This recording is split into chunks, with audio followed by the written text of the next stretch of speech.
목사 안수를 받고 나서 첫 설교인 것 같습니다. 이제 많은 설교를 했지만 오늘 좀 유난히 많이 떨리고 긴장이 되는 것 같은데요. 저의 특별함이나 뭐 자랑보다 우리 가운데 계신 하나님의 은혜와 일하심이 그 은혜를 사모하는 우리의 마음 속에 넘치게 되기를 간절히 소망합니다. 우리는 계속해서 이 금요일 저녁마다 특별히 요한계시록의 말씀을 통하여 초대교회, 일곱 교회를 향한 편지의 말씀을 나누고 있었습니다. 그리고 오늘은 그 중에서 마지막 교회인 이 라오디게아 교회를 향한 하나님의 그 말씀을 함께 나누게 됩니다. 먼저 이 라오디게아 교회의 상황을 알기 위해서는 이 도시의 특징을 우리가 알 필요가 있는데요. 쉽게 말하면은 부자 교회였습니다. 그것도 단순한 부자 교회가 아니라 매우 부자 교회였습니다. 더 매우 부자 교회가 이 라오디게아 교회였습니다. 왜냐하면 이 라오디게아 지역의 특성 때문에 교통이나 무역이나 이런 금융이 매우 발달했었던 곳입니다.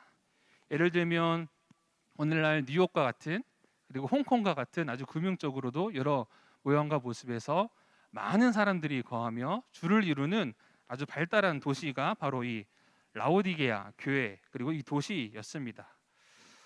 그리고 발달했던 산업 중에 하나가 그 양모, 양털로 만든 것들을 수출을 해서 또 많은 부를 쌓았고요.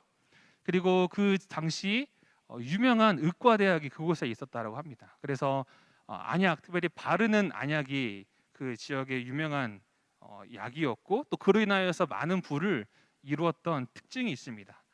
어느 정도로 부유한 도시였냐면 예를 들면 이런 경우가 있었다고 합니다. 약 AD 60년경에 그 소아시아 지역에 많은 곳들이 폐허가 될 정도의 큰 지진이 있었는데요. 다른 도시들은 다 이 로마의 황제로부터 재정적인 원조를 받을 수밖에 없었는데 이 라오디게아 이 지역만큼은 우리는 괜찮아. 우리는 굳이 황제의 원조가 없어도 우리가 가지고 있는 이 물질 때문에 우리는 금방 일어날 수가 있어라고 말할 정도로 다른 도시하고는 비교가 되지 않을 정도의 많은 부를 가지고 있었던 도시가 바로 이 라오디게아 지역입니다. 그렇기 때문에 황제의 원조로부터 비교적 자유롭다 보니까 황제 숭배로부터 상대적으로 좀 덜 압박감이 있었고요. 그리고 그 도시의 사람들은 오늘날 그 유명한 큰 도시의 사람들처럼 상당히 매우 젠틀했습니다. 그리고 또 어떤 특징이 있었냐면은 오히려 종교가 다르다라는 이유로 핍박, 박해를 하지 않았다라고 합니다. 오히려 크리스천이라고 해서 종교적인 탄압과 이 박해가 이 라오디아 교회의 성도들과는 거리가 멀었었다라고 합니다. 이런 것들을 우리가 생각해 볼 때 그런 생각 드시지 않으십니까? 와, 정말 신앙생활하기에 최고의 조건은 다 갖춘 것 같다.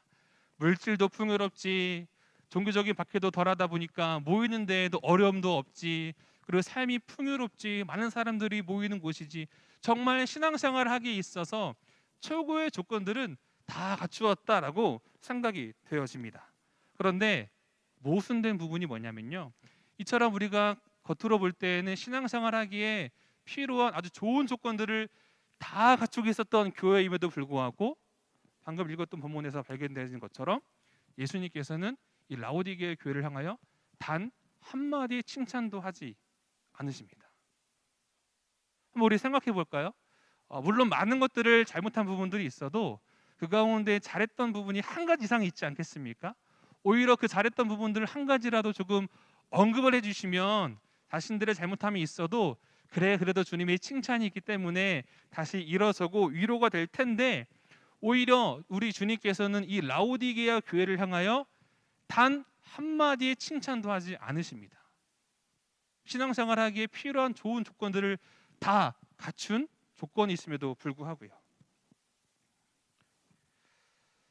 간절히 원하고 소망하는 것은 이 라오디게아 교회를 향하여 주님께서 가지고 계셨던 그 마음들, 그 하나님의 음성이 오늘을 살아가는 우리들에게도 동일하게 들려오기를 간절히 소망합니다. 하나님께서 원하시는 것은 오랜 시간 생활 속에 살아왔던 우리의 신앙을 돌아보기를 원하시고, 그리고 하나님께서 하시고자 하는 일들이 분명히 있음에도 불구하고 혹시 우리의 삶 속에 정형화되어져 하나님의 일하심을 경험하지 못하는 것들이 있다면 그리고 그런 것들이 성령께서 깨닫게 하시는 음성이 들려지게 된다면 그 하나님의 음성으로 말미암아 오늘도 우리의 믿음과 신앙이 더욱더 새로워지는 귀한 이 밤 되기를 간절히 소망합니다. 그렇다면 하나님께서는 오늘 이 본문의 말씀을 통해서 라오디게아 교회를 향하여 그리고 오늘을 살아가는 우리에게 무엇을 말씀하실까요? 첫 번째는 하나님께서는 뜨거운 열심의 회복을 원하신다라는 사실입니다. 우리 15절과 16절의 말씀을 같이 함께 더 읽어보도록 하겠습니다. 시작. 내가 내 행위를 아노니 내가 차지도 아니하고 뜨겁지도 아니하도다. 내가 차든지 뜨겁든지 하기를 원하노라. 내가 이같이 미지근하여 뜨겁지도 아니하고 차지도 아니하니 내 입에서 너를 토하여 버리리라. 아멘. 많은 부를 가지고 있었던 이 라오디게아였지만 한 가지 아쉬운 점이 있었는데요. 그게 뭐냐면 그들에 있어서 이 생활용수된 부분이 매우 아쉬운 점 한 가지였다라고 합니다. 그렇기 때문에 이 생활용수가 취약했던 부분을 메우고자 그들이 했던 방법 중에 하나는 뭐냐면 히에로폴리스라는 지역으로부터 북쪽으로 약 16km 정도 떨어진 11km 정도 떨어진 곳인데 그곳으로부터 온천수죠.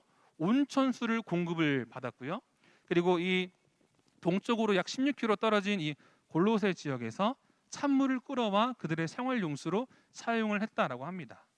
특별히 이 온천수를 우리가 한번 생각해 볼 때에 지금은 뭐 많은 발전이 있어서 아무리 거리가 멀리 떨어지심에도 불구하고 그 온천수의 그 온기를 손상을 덜 시키고 우리가 공급을 받을 수 있을지라도 근데 당시의 기술과 그런 것들을 우리가 고려해 볼 때 아무리 잘해도 그 히에라폴리스 지역에서 출발했던 그 뜨거운 온천수가 이 라오디게아 지역에 도착했을 때에 그 물의 온도가 여전히 뜨거웠을까요? 아니면 미지근했을까요?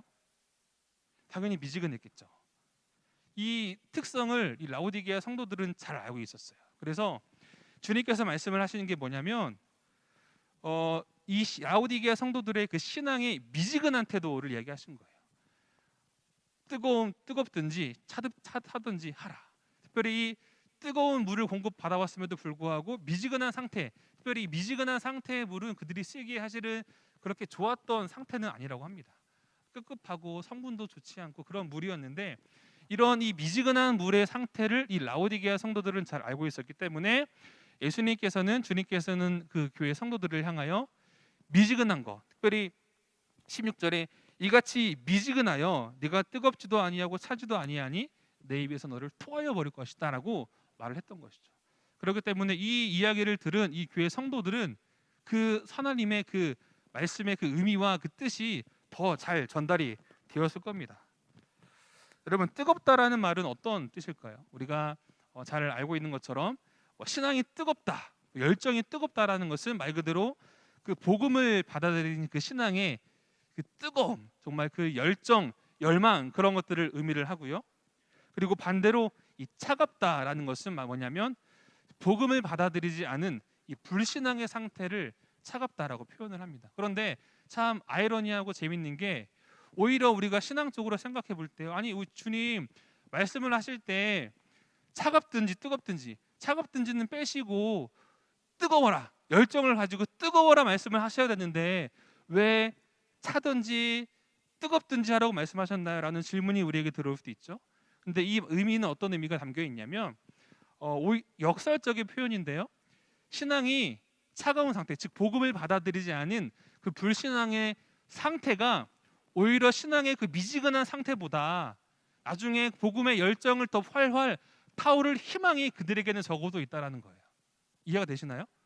복음을 받아들였음에도 불구하고 미지근한 상태로 그냥 있는 그것보다 차라리 복음을 받아들이지 않은 불신앙의 상태에 있는 것이 그들이 더 복음을 받아들이고 뜨겁게 변할 것을 기대해 보았을 때에 오히려 그쪽에 더 희망이 있다라는 역설적인 의미가 그 안에 담겨 있다라는 겁니다.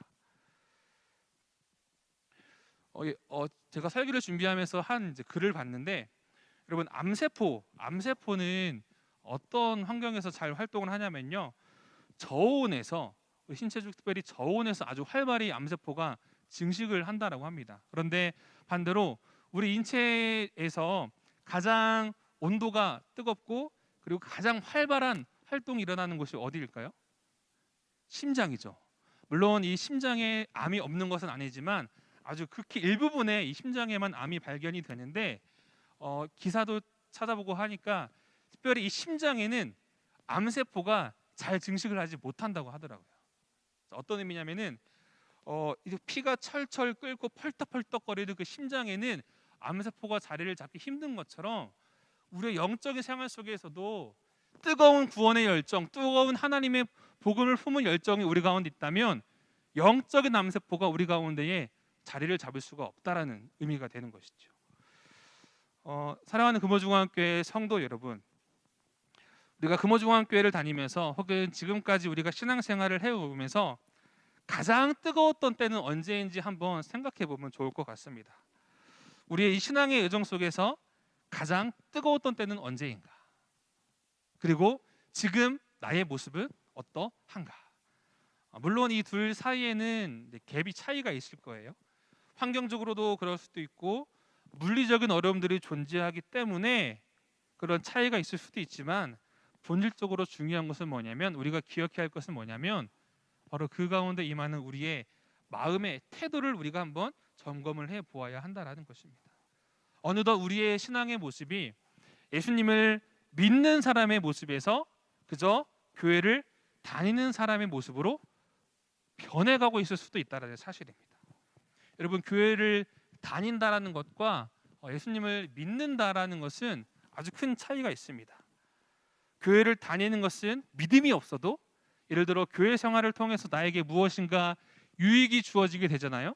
그러면 믿음이 없어도 얼마든지 교회를 다닐 수가 있습니다. 그러나 예수님을 믿는다라는 것은 그것과 확연하게 다릅니다. 예수님을 믿는다라는 것은 바로 주님을 향하여 헌신하게 되어지고 또한 예수님을 믿는다라는 것은 공동체 안으로 들어오게 되는 것이죠. 그리고 예수님을 믿는다라는 것은 우리 안에 말씀으로 인한 나눔이 있다라는 사실이죠. 그런데 주님께서 보실 때에 이 라오디게아 교회의 성도들의 모습은 그 둘 사이에서의 딱 중간의 모습이었던 거죠. 오히려 이 라오디게아 성도들은 물질적으로도 많은 풍요로움이 있고 그리고 다른 사람들을 핍박하고 하는 그런 것이 없는 젠틀한 사람들이기 때문에 오히려 그들 가운데는 나는 이 정도면 나는 괜찮은 사람이겠지라는 생각과 마음들이 그들에게 있었다라는 것이죠. 오히려 믿음이 있었던 이들도 그 생활 속에서 오랜 시간 동안 살아가다 보니까 자신들이 가지고 있는 그 풍요로움을 인하여 자신의 믿음과 자신의 생각을 착각했었다라는 사실이죠. 여러분, 그리스도인과 종교인은 다릅니다. 저도 이제 목회자이지 않습니까? 목회자인 저에게도 동일한데요. 그리스도인과 단순히 이것을 일로 삼는 사람의 모습은 엄연히 다르게 됩니다. 진짜 사명을 따라 다른 사람들이 있는 반면에 다 그런 것은 아니지만 사명을 따라 출발했지만 살아가는 시간 속에서 그 사명보다는 현실의 상황을 따라가는 모습들이 저에게 있을 수도 있어요. 다시 말하면 예수님을 믿으며 살아간다는 것과 그리고 단순하게 그냥 종교로서의 삶을 살아간다는 것은 아주 큰 차이가 있어요. 예수님을 믿는 사람도 그리고 종교 생활을 하는 사람도 똑같이 예배에 나올 수가 있습니다. 똑같이 기도할 수가 있고요. 똑같이 헌금할 수 있고 똑같이 봉사할 수가 있어요. 그러나 그 가운데 분명한 차이가 있는 것은 뭐냐면 그 가운데 하나님의 은혜 아니면 내가 이것들을 감당할 수 없다라는 마음의 고백이 주어지는 거죠. 나 정도면 괜찮아. 나 정도면 괜찮은 사람이지라는 게 아니라 자격 없고 허물 많은 나를 통하여 일하시는 그 하나님의 은혜를 고백하게 된다라는 사실입니다. 하나님의 사랑하는 금호중앙교회의 성도 여러분, 우리 옆 사람에게 혹은 앞뒤 사람에게 이렇게 축복하며 믿음으로 고백하기를 원합니다. 교회를 다니는 사람이 되지 말고 예수님을 믿는 사람이 됩시다. 시작. 교회를 다니는 사람이 되지 말고 예수님을 믿는 사람이 됩시다. 아멘. 우리 금호중앙교회 성도님들은 다 모두가 예수님을 참으로 믿는 하나님의 사람인 줄 믿습니다. 그러나 우리의 삶 속에 혹시 예수님을 믿음에도 불구하고 출발점은 같을지라도 과정이 있다 보면 믿음에서 그냥 어느 순간에 교회를 다니는 것으로 변해버릴 수가 있어요. 그렇기 때문에 오늘 이 말씀을 통하여 기억하며 늘 나의 상황을 점검하며 주님의 그 말씀 앞으로 나아가는 귀한 금호중앙교회 성도님들 되시기를 간절히 소망합니다. 두 번째, 하나님께서 오늘 본문을 통해서 주시는 말씀은 우리의 영적인 상태를 점검하기를 원하신다라는 것입니다. 우리 17절과 18절의 말씀을 같이 함께 읽어보도록 하겠습니다. 시작. 내가 말하기를 나는 부자라 부요하여 부족한 것이 없다 하나 내 공고한 것과 가련한 것과 가난한 것과 눈먼 것과 벌거벗은 것을 알지 못하는도다. 내가 너를 권하노니 내게서 불로 연단한 금을 사서 부요하게 하고 흰옷을 사서 입어 벌거벗은 수치를 보이지 않게 하고 안약을 사서 눈에 발라 보게 하라. 아멘. 여러분, 만약에 우리 몸에 특별한 이상이 생긴다라면 누구에게 가야 할까요? 우리 몸을 진찰하는 의사, 전문가에게 가야 하겠지요. 아무리 내가 생각했을 때 내 몸의 상태가 조금 안 좋은 것 같다고 생각이 돼서 병원을 가서 검사를 했는데 문제가 발견되지 않으면 그렇게 큰 문제는 아닐 수도 있어요. 반대로 아무리 내가 봤을 때, 내가 내 몸을 체크해 봤을 때 건강한 것 같아요. 이상이 없는 것 같아요. 그런데 검사를 해봤을 때에 문제가 발견이 되잖아요. 그러면 전문가인 의사의 소견에 따라 치료의 과정을 우리가 밟아야 하는 것이지요. 본문을 보면 이 라오디게아 성도들 또한 자신들의 영적인 상태가 얼마나 좋지 않았는지를 모르는 이 무지함을 볼 수가 있습니다. 이들은 생각했죠. 나는 부자이고 부요하고 부족한 것이 없는 사람이기 때문에 오히려 이런 자신들이 가진 풍요로움이 자신의 개인적인 삶뿐만 아니라 이것을 연장시켜서 개인의 신앙에서의 또한 문제가 없다라고 생각을 했던 거죠. 그렇게 생각했을 수도 있겠죠. 누리고 있는 이 많은 축복과 복들이 하나님께서 나를 사랑하셔서 나에게 이거 많은 것들을 주셨을 거야라고 생각했을 수도 있겠죠. 물론 맞을 수도 있어요. 그러나 그게 자신들의 영적인 상태까지 진단이 되어지게 되면 그것은 문제가 된다라는 사실이죠. 물질적인 풍요가 영적인 풍요와 연결이 된다라고 여길 정도로 이 라오디게아 성도들은 영적으로 아주 무지했어요. 부자이기 때문에, 종교인으로서 젠틀하기 때문에, 또한 예배를 빠지지 않기 때문에 이 정도면, 나 정도면 훌륭한 사람이지라고 했던 생각이 그들에게 있었던 것입니다. 이는 사실 매우 위험한 생각입니다. 이러한 교만한 생각 속에 라오디게아 교회를 향하여 주님께서는 말씀하시지요. 너는 늘 그렇게 생각하고 말할지 모르지만 너는 네 자신이 얼마나 공고하고 네 자신이 얼마나 가련하고 가난한지, 그리고 너의 눈도 뜨지 못한 영적인 소경인지, 그리고 네가 벌거벗은 수치스러운 사람인지 네가 알지 못하는구나 라고 예수님께서 말씀하신 거죠. 요즘 표현으로 말하면 뼈 때린다라고 하죠. 전혀 생각을 못했는데 예수님이 그 말씀이 완전 충격적인 이야기인 거예요. 아니, 나 정도면 괜찮은 사람이라고 생각했는데 그게 아니었던 거죠. 영적으로 괜찮고 나름 잘 서 있고 나름 잘 괜찮다, 괜찮게 살아간다라고 생각했는데 오히려 예수님께서 그게 아니다. 네가 지금 가지고 있는 그 풍요로움 속에서 너의 신앙의 영적인 상태가 어떠한지 너가 잘못 알고 있구나라고 주님께서 말씀을 하시는 겁니다. 그러면서 예수님께서 진단을 내리시지요. 18절 말씀 보면 불로 연단한 금을 사라, 그리고 흰옷을 사서 입어라, 그리고 안약을 사서 눈에 발라라 라고 말씀을 하는데요. 이거에 대한 의미는 이 불로 연단한 금을 사라라는 것은 뭐냐면 정결한 믿음, 그리고 흰옷을 사서 입으라 라는 것은 거룩한 성도의 삶, 그리고 안약을 사서 눈에 발라라 라는 이야기는 영적인 눈을 떠라 라는 예수님의 처방인 것이죠. 다시 말하면 금과 또 옷, 그리고 안약, 이 세 가지 키워드로 정리가 되는데 이 세 가지의 공통적인 점이 무엇인지 아십니까? 라오디게아 교회는 아주 부자 교회, 풍요로운 교회라고 했잖아요. 그곳이라고 했잖아요. 바로 이 금과 이 옷, 그리고 이 안약이 그들이 자랑하는 자신들의 풍요로움의 근원이었던 거예요. 금융의 중심지였던 이 라오디게아의 이 금, 그리고 최고의 수출 특산품이었던 이 양모, 그리고 최고의 의과대에게서 생산하는 눈에 바르는 안약, 이것들이 그들을 부유하게 했던 것들이고 이것들을 통해서 이 라우디아 교회는 부를 이루었고 그 부가 자신들을 풍요롭게 해준다라고 생각했던 것이죠. 그렇기 때문에 그들에게는 영적인 갈급함이 없었습니다.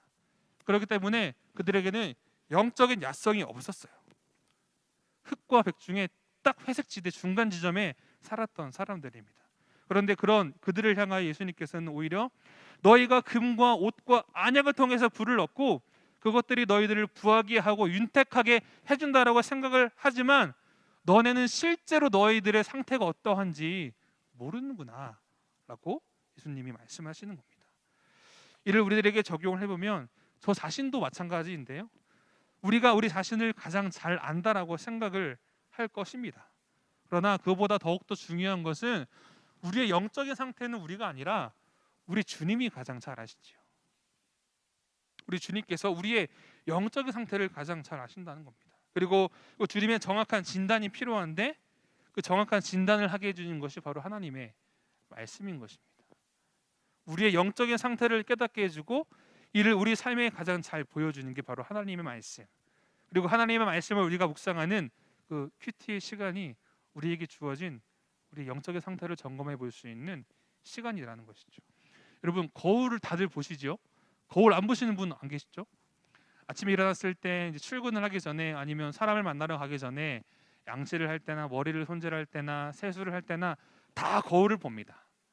우리의 외적인 부분을 살펴보기 위해서는 거울이 반드시 필요한 것처럼 우리의 온전한 속사람을 우리가 살펴보기 위해서 영적인 거울이 필요한데 그 영적인 거울이 무엇일까요? 바로 하나님의 말씀인 것입니다. 나는 괜찮아, 나 정도면 괜찮은 신앙이냐라고 아무리 생각을 해도 말씀을 통하여 나의 삶을 하나님께서 보게 하실 때 그 가운데 죄가 발견이 되어지고 내 마음의 문을 두드리고 계신 하나님의 음성이 우리 가운데 들려올 때에 우리의 영적인 무지함과 연약함과 교만함을 깨닫게 되는 것입니다.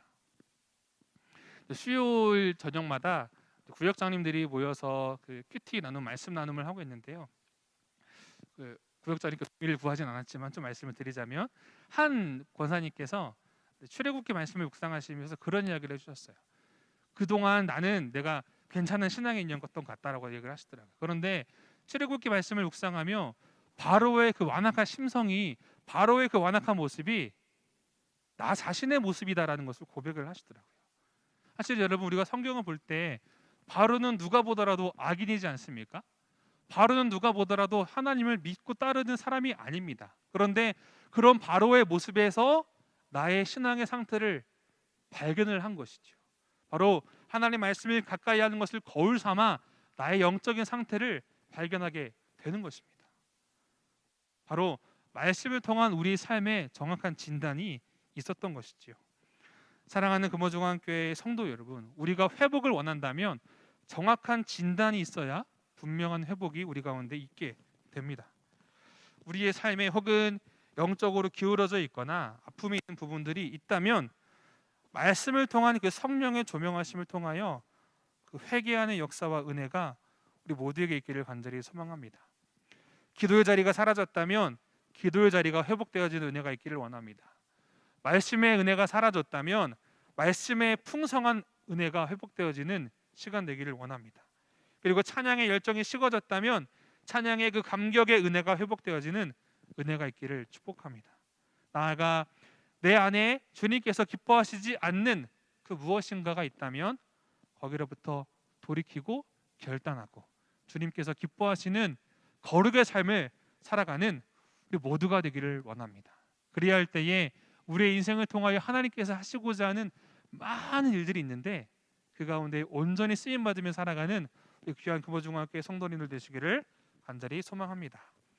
마지막으로 세 번째, 우리 영적인 이 상태를 깨닫게 되면 반드시 동반되어지는 것이 있는데 그것은 바로 회개입니다. 그리고 그 회개는 저와 여러분들을 향한 주님의 기다리심인 것입니다.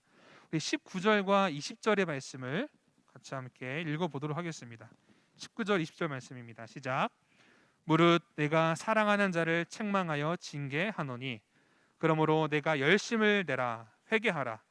볼지어다 내가 문 밖에 서서 두드리노니 누구든지 내 음성을 듣고 문을 열면 내가 그에게로 들어가 그와 더불어 먹고 그는 나와 더불어 먹으리라. 아멘. 주님께서 말씀하십니다. 내가 열심을 내라. 뜨뜻미지근한 신앙 속에 있었던 이 라오디게아 성도들을 향하여 주님께서 말씀하시기를 열심을 내라. 그리고 회개하라. 자, 우리는 이 회개를 떠올려 볼 때요, 그저 책망과 징계의 의미로만 사실은 우리는 많이 생각을 하는 것 같아요. 그런데 본문을 보면 주님께서 무엇이라 말씀하십니까? 내가 사랑하는 자를 책망하노니. 그러니까 주님께서 책망하시고 회개하라는 메시지를 주신다라는 것은 그 사람을 사랑하기 때문에 말씀을 하시는 겁니다. 바로 그 회개와 책망의 메시지를 주시는 하나님의 마음은 바로 사랑하는 자를 책망한 징계 속에서 주시고자 하는 하나님의 그 사랑의 마음이 그 가운데 담겨 있다라는 것입니다. 히브리서 12장 8절의 말씀도 보면 징계는 다 받는 것이거늘 너희에게 없으면 사생자요 친아들이 아니다. 다시 말하면 징계가 만약에 너희한테 없다면, 징계와 훈계 회개 메시지가 만약에 너희에게 없다면, 들려지지 않는다라면은 너희는 내 사랑받는 자녀가 아니다라는 이야기인 것입니다.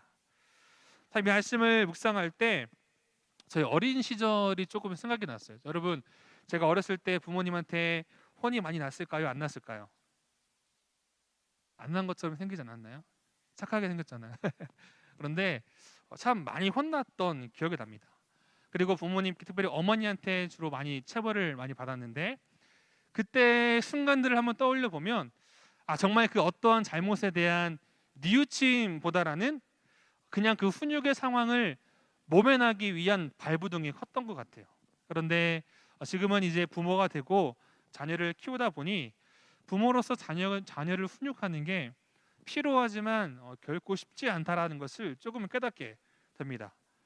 그리고 자녀를 사랑하기 때문에 자녀가 옳은 길로 나아가는 마음에서 마음은 아프지만 훈육을 해야만 하는 상황을 경험을 하게 됩니다.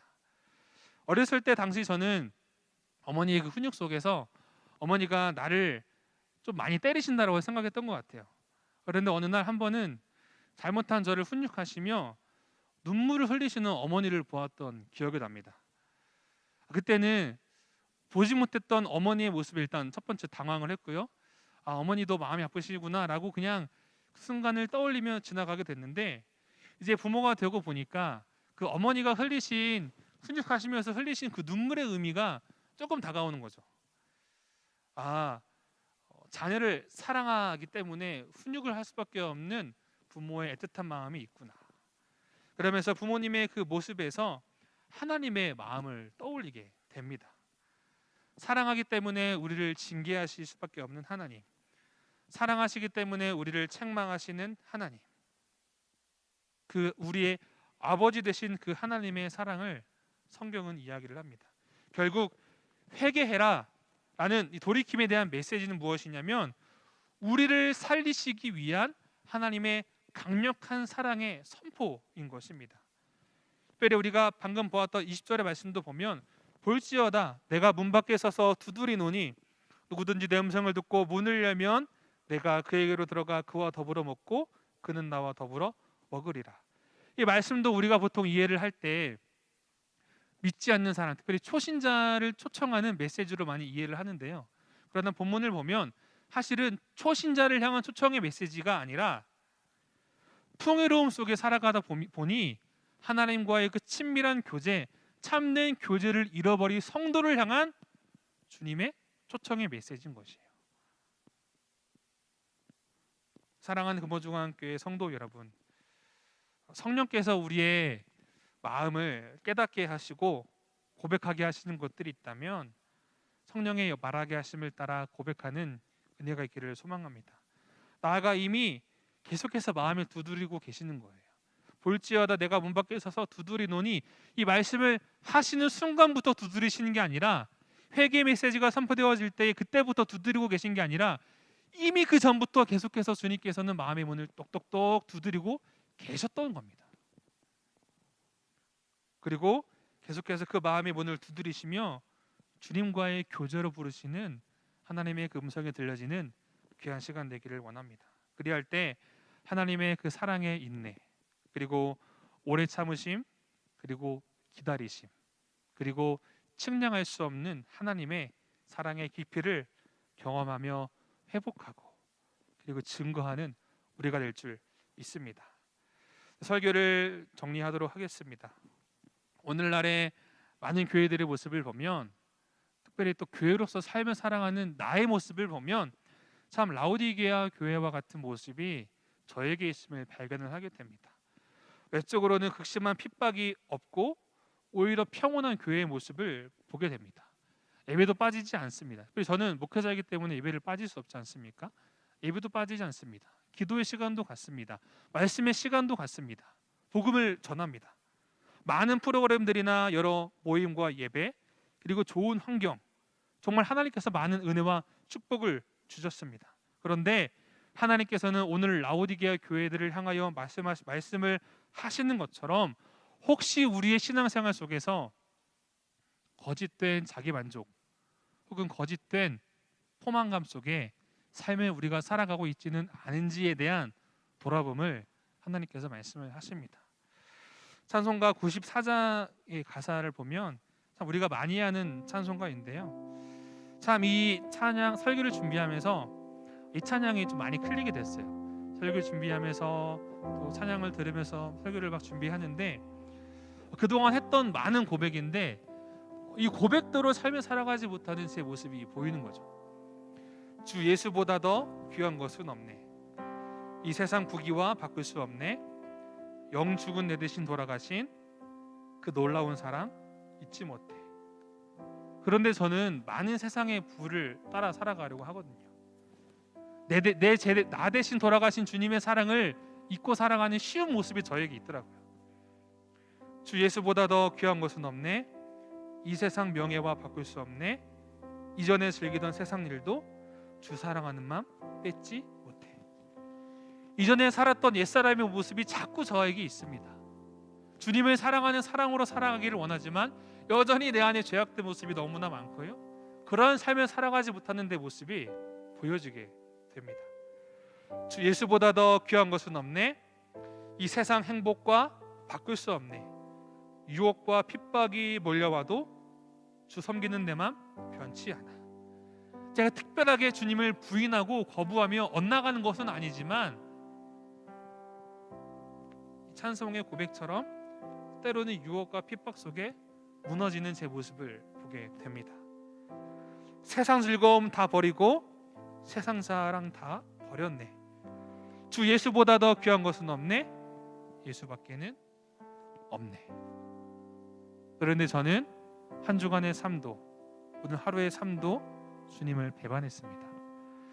오늘도 주님의 사랑을 다른 것과 바꾸는 삶을 살았습니다. 또한 유혹과 핍박 속에 나의 신앙을 타협하며 살아왔습니다. 이처럼 우리는 정말 주님만이 아닌 주님만을 따르는 삶이라기보다는 여전히 세상의 만족을 따라 살아가고자 하는 모습이 우리에게 있습니다. 참 그러나 감사이고 은혜인 것은 하나님께서는 우리의 그런 모습을 아시고 오늘 말씀처럼 미지근한 혹시 우리의 신앙이 미지근한 상태에 있다면 그 자리를 툴툴 털어 일어나 버리고 영적인 눈을 뜨기를 원하시며 영적인 풍요로움과 영적인 그 생활 속에서 우리를 살아가도록 주님께서 부르시고 계시는 것이지요. 주님과의 만남과 교제는 뜨거운 성령의 회심 그때뿐만이 아닙니다. 매 순간 우리가 살아갈 때 순간순간 주님의 말씀 가운데 거하는 순간순간이 바로 주님께서 원하시는 교제의 시간들이라는 사실입니다. 그리고 주님께서는 우리의 이런 모습을 아시며 오늘도 우리에게 예수 그리스도를 의지하는 십자가 보혈을 의지하며 나아갈 수 있는 은혜를 우리 가운데 허락하셨습니다. 그리고 연약하며 부족한 우리의 모습이지만 믿음으로 우리가 그런 것들을 고백하며 나아갈 때에 우리에게 하나님의 넘치는 위로와 사랑으로 그리고 사랑이 담긴 따스한 훈계로 우리를 부르십니다.